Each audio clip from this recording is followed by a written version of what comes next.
Hello everyone, welcome to Textbook Super Coaching for bank exams and there's a news coming that government banks का privatisation शायद हो सकता है। जी हाँ, लगभग हर साल हमने ये न्यूज़ सुनी है, लगभग हर साल इस चीज़ के ऊपर डिस्कशन होता है कि क्या बैंकों का प्राइवेटाइजेशन हो जाएगा, क्या गवर्नमेंट बैंक वापस एक बार प्राइवेटाइज हो जाएगी। तो इस बार ऐसा क्या रीज़न है कि वापस एक बार इसी टॉपिक के ऊपर डिस्कशन स्टार्ट हो गया है, इसी टॉपिक के ऊपर बातचीत स्टार्ट हुई है। दोस्तों इसकी शुरुआत हुई है, एक आर्टिकल आया है इकोनॉमिक टाइम्स इस न्यूज़पेपर के अंदर। तो 16 ऑफ मई का यह आर्टिकल है जहां पे लिखा गया है कि गवर्नमेंट पैनल में ready new list of public sector banks for privatisation. तो वापस एक बार ये चर्चा का विषय बन चुका है क्या गवर्नमेंट बैंक प्राइवेटाइज होगी, कितनी बैंक प्राइवेटाइज होगी, किस तरीके से प्राइवेटाइज होगी, ये सारी चीजों की सच की जानकारी इस आज के लेक्चर के अंदर हम डिस्कस करने की कोशिश करेंगे। सबसे पहली बात, इंडिया में 12 पब्लिक सेक्टर बैंक्स है जिसमें एसबीआई का भी शुमार किया जाएगा। So we have the 12 public sector banks in India. क्या ये 12 की 12 प्राइवेटाइज होगी? बिल्कुल भी नहीं, ऐसा नहीं हो सकता। गवर्नमेंट की बहुत सारी बैंक्स है जो काफी पॉजिटिव बैलेंस शीट के साथ काम कर रही है। For example bank of Baroda, for example SBI, Punjab national bank, even bank of Maharashtra also having very positive result, UCO bank. ऐसा नहीं कि बाकी सारी बैंक लॉस में जा रही है, ऐसा बिल्कुल भी नहीं है, ये भी पॉजिटिव बैलेंस शीट ही शो कर रही है। But still government of India is thinking to privatise them. Why? ऐसा नहीं है कि यह पहली बार हो रहा है। इसके पहले 2022 के बजट में निर्मला जी ने एक पॉइंट मेंशन किया था कि 2 गवर्नमेंट बैंकों को शायद प्राइवेटाइज किया जाएगा। उसके बाद नीति आयोग ने भी उसके ऊपर एक अपनी कमिटी बनाई और 2 बैंकों के नाम शॉर्टलिस्ट किए। But did not name them, पर उनके नाम बाद में शेयर नहीं हुए या उनके नाम पब्लिश नहीं हुए। फिर भी कुछ महान लोग हैं जो इन्फ्लुएंसर्स के नाम पे काम करते हैं और उन्होंने अपने हिसाब से 2 नाम बता भी दिए थे। बेचारे स्टूडेंट्स पैनिक हो गए, पर गवर्नमेंट ने कभी भी वो 2 नाम पब्लिश नहीं किए थे। नीति आयोग से बस नाम उनके पास गए, बट पब्लिकेशन नहीं हुआ था। फिर वो आइडिया ड्रॉप भी हो गई। क्यों ड्रॉप हुई, हम उसके ऊपर बात करेंगे। इन 2 के अलावा गवर्नमेंट ऑफ इंडिया ने एक जनरल इंश्योरेंस कंपनी को भी प्राइवेटाइज करने की बात की थी, पर यह प्लान को ड्रॉप किया गया। रीजन क्या था उस प्लान को ड्रॉप करने के पीछे? पर हां, लोगों ने जो नाम फाइनलाइज किए थे, जो लोगों ने नाम बताए थे, वो ये 2 बैंकों के नाम थे। कुछ लोगों ने कुछ और भी नाम लिए थे। आपको पता है, प्रेडिक्शन करने वाले कुछ भी नाम ले सकते हैं, बट नॉर्मली ये 2 नाम चर्चा में चल रहे थे।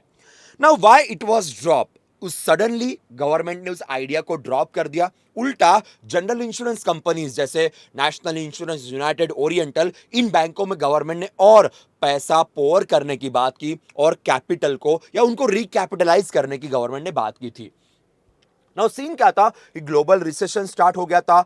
काफी ज्यादा प्रॉब्लम इकोनॉमी के साथ फेस कर रहे थे हम लोग। केवल इंडिया नहीं, all over the world. Even India के अंदर इन्फ्लेशन काफी आउट ऑफ कंट्रोल चला गया, रिसेशन का डर था। There are so many things, so government decided कि इस प्लान को होल्ड पे रखते हैं। बहुत सारे जानकार, बहुत सारे इकोनॉमिस्ट का यह कहना था कि अब गवर्नमेंट शायद इन्हें प्राइवेटाइज 2024 के इलेक्शन के बाद ही करेगी, उसके पहले कोई चांस नहीं बनता। इस तरीके से इस आइडिया को ड्रॉप किया। इस बार के बजट में गवर्नमेंट ने कहा कि वो banking regulation act, banking companies act, RBI act में कुछ अमेंडमेंट्स करेगी, कुछ बदलाव करेगी, कुछ चेंजेस करेगी। तो अनुमान ऐसा कहा जा रहा था या ऐसा आइडियोलॉजी यहां दिख रही थी कि rather than privatising the banks, banking sector के गवर्नेंस में कुछ इंपॉर्टेंट चेंजेस करते, बैंकिंग सेक्टर के गवर्नेंस में कुछ थोड़े बहुत बदलाव करते, तो सारी चीजें स्टेबल हो जाएगी। But now suddenly discussion started. पिछले 15 दिन में यह बातचीत चल रही थी, पर अभी एक बेहतरीन न्यूज़पेपर के आर्टिकल के साथ यह कंफर्म भी हो गया कि government is thinking very hard, very strong to privatise the bank. So यहां पे आप देखिए, PSU banks privatisation strategy, several rounds of consolidation have brought down their number. तो अभी इस वापस एक बार इस चीज के ऊपर सोचना शुरू कर दिया है। पर इस बार की सोच थोड़ी और स्ट्रॉन्गर दिखाई दे रही है, because government is creating a panel consist of Deepam department, जो पब्लिक एसेट मैनेजमेंट का डिपार्टमेंट है अंडर फाइनेंस मिनिस्ट्री, आरबीआई और नीति आयोग। लास्ट टाइम जब बात हुई थी तो केवल नीति आयोग का पैनल था। इस बार इस पैनल के अंदर दीपम डिपार्टमेंट भी है, आरबीआई भी है और नीति आयोग भी है। तो काफी ज्यादा सीरियसली शायद गवर्नमेंट सोच रही है। अभी तक ये ऑफिशियल नहीं हुआ है, ये अनऑफिशियल डिस्कशन है, पर इकोनॉमिक टाइम्स जैसे न्यूज़पेपर ने अगर बात कवर की है तो उसमें सच्चाई तो डेफिनेटली रह सकती है। सो चांसेस है कि एक मिड साइज बैंक और एक दो तीन छोटी बैंक शायद प्राइवेटाइज होगी। अभी भी नंबर क्लियर नहीं है। जिनके ऊपर डिस्कशन हो रहा है कि शायद जिनका प्राइवेटाइजेशन हो सकता है, इनमें से कुछ का होगा, सारों का नहीं होगा। तो UCO bank, bank of Maharashtra, Indian overseas bank, central bank of India and Punjab and Sind bank, these are the prospective candidates guys. ये फाइनल नहीं है, ये फाइनल नहीं है क्योंकि अभी तक कमिटी काम करना शुरू करेगी, नाम फाइनलाइज होंगे। कितने प्राइवेटाइज करने हैं, दो ही करने हैं या दो से ज्यादा करने हैं, ये अभी तक फाइनलाइज नहीं है। बट जिनके नामों के ऊपर डिस्कशन होगा, जिनमें से किसी को शायद प्राइवेटाइज करेंगे, वो नाम यही फाइनलाइज बनते। लास्ट टाइम भी जानकार लोगों ने इन्हीं के नाम लिए थे, शायद अभी भी इनमें से किसी एक या दो या फिर तीन को प्राइवेटाइज कर सकते। अगेन चीजें फिक्स नहीं है, बट बातचीत शुरू हो गई। अब जो इकोनॉमी के जानकार है, उनके हिसाब से ये पैनल अभी बन भी गया, इस पैनल ने अभी काम करना भी शुरू कर दिया, तो भी इस साल तो पॉसिबल नहीं है। 2024 में इलेक्शंस है और इलेक्शन के पहले कोई भी गवर्नमेंट इतना बड़ा निर्णय नहीं लेगी, क्योंकि सरकार को इलेक्शन के लिए जाना है और बैंकों को प्राइवेटाइज करना, गवर्नमेंट बैंक को प्राइवेटाइज करना, ये इंडियन जनता के इमोशंस को बिल्कुल भी डाइजेस्ट नहीं होगा। तो it will be very dangerous thing. तो शायद शायद नहीं, चांसेस बहुत ज़्यादा है, ब्राइट चांसेस है कि 2024 के इलेक्शन तो ये प्राइवेटाइजेशन का अनाउंसमेंट नहीं देखने को मिलेगा। इलेक्शन के बाद शायद गवर्नमेंट इसे अनाउंस करेगी। देखिए, प्राइवेटाइजेशन तो आज ना कल होना ही है। ये जेटली साहब के टाइम से इसके ऊपर बात चल रही थी। जेटली साहब ने मर्जर की डिस्कशन किया, फिर निर्मला जी फाइनेंस मिनिस्टर बनी, उन्होंने भी यही पॉइंट मेंशन किया था।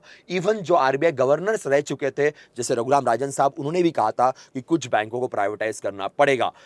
So it is kind of unavoidable, ये तो रियलिटी है, बट बस कब होगा और कैसे होगा, ये अभी तक तय होना बाकी है। तो ये एक्चुअली ये लेक्चर आपको डराने के लिए नहीं था, पर एक रियलिटी के ऊपर बात करना जरूरी है। एक और बात, आईबीपीएस की एग्जाम दीजिए, प्राइवेटाइजेशन जब होगा तब होगा। एक बार आप सिलेक्ट हो गए तो जो एग्जिस्टिंग एम्प्लॉयज है उनको डर नहीं होता है। ये निर्मला जी कई बार अपने प्रेस कॉन्फ्रेंस में बोल चुकी है कि एग्जिस्टिंग एम्प्लॉयज के लिए हम कोई भी बदलाव नहीं करेंगे, उनका जॉब सेफ रहेगा। ये कई बार हमारे देश के फाइनेंस मिनिस्टर्स और आरबीआई गवर्नर्स के द्वारा काफी बार क्लियर किया गया है। ये पॉइंट याद रखिए, अफवाहों के पीछे मत भागिए। एक बार प्राइवेटाइजेशन हो गया, उसके बाद की जो वैकेंसीज है उसके ऊपर डेफिनेटली इंपैक्ट देखने को मिलेगा, no doubt about that. But existing नहीं, तो इस बार किसी भी हालत में पोस्ट निकाल लो, जॉब ले लो। आपके लिए एक होमवर्क है। हमारे पास 12 पब्लिक सेक्टर बैंक्स हैं। इन 12 के 12 पब्लिक सेक्टर बैंकों का एस्टैब्लिशमेंट ईयर, इनका हेडक्वार्टर और इनके एमडी सीईओ का नाम आपको लेक्चर के बाद कमेंट सेक्शन में डालना है। This is a homework for you. Okay, so that's all from my side for the day. इसमें और भी कुछ बदलाव होते तो डेफिनेटली ये पॉइंट मैं आपके साथ डिस्कस करूंगा हमारे आने वाले कुछ सेशंस के अंदर। जो भी अपडेट होगा वो आपके सामने लाया जाएगा। So will see you guys, तब तक के लिए बाय बाय, टेक केयर।